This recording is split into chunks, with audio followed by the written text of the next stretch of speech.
Berita Sumsel 24 jam hari ini. Tim tangkap buronan, Kejaksaan Tinggi Sumatera Selatan menangkap seorang pegawai bank pelat merah kantor unit Sekayu Kabupaten Musi Banyuasin berinisial YE atas dugaan pembuatan kredit usaha rakyat fiktif tahun 2022-2023.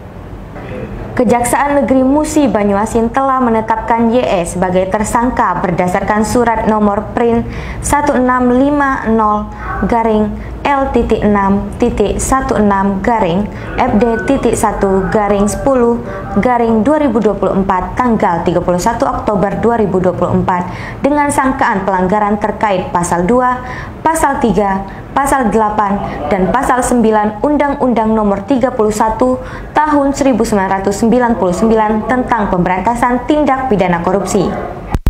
Namun, saat ditetapkan sebagai tersangka, YE melarikan diri hingga akhirnya ditangkap oleh tim tabur Kejati Sumsel di Jalan Kebun Bunga nomor 2747, Kecamatan Sukarami, Kota Palembang.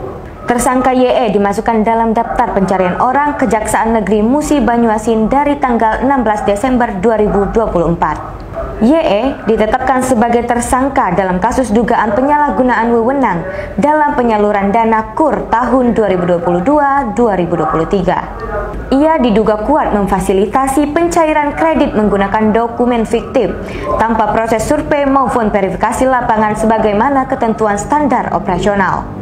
Dari hasil penyelidikan Kejaksaan Negeri Musi Banyuasin, tersangka YE memanipulasi berkas-berkas pengajuan pinjaman KUR seolah-olah berasal dari nasabah sah. Dalam praktiknya, sebagian besar dokumen tersebut ternyata tidak pernah diverifikasi di lapangan. Bahkan, beberapa nama debitur tercatat tidak pernah mengajukan permohonan atau tidak mengetahui namanya dipakai untuk pengajuan kredit.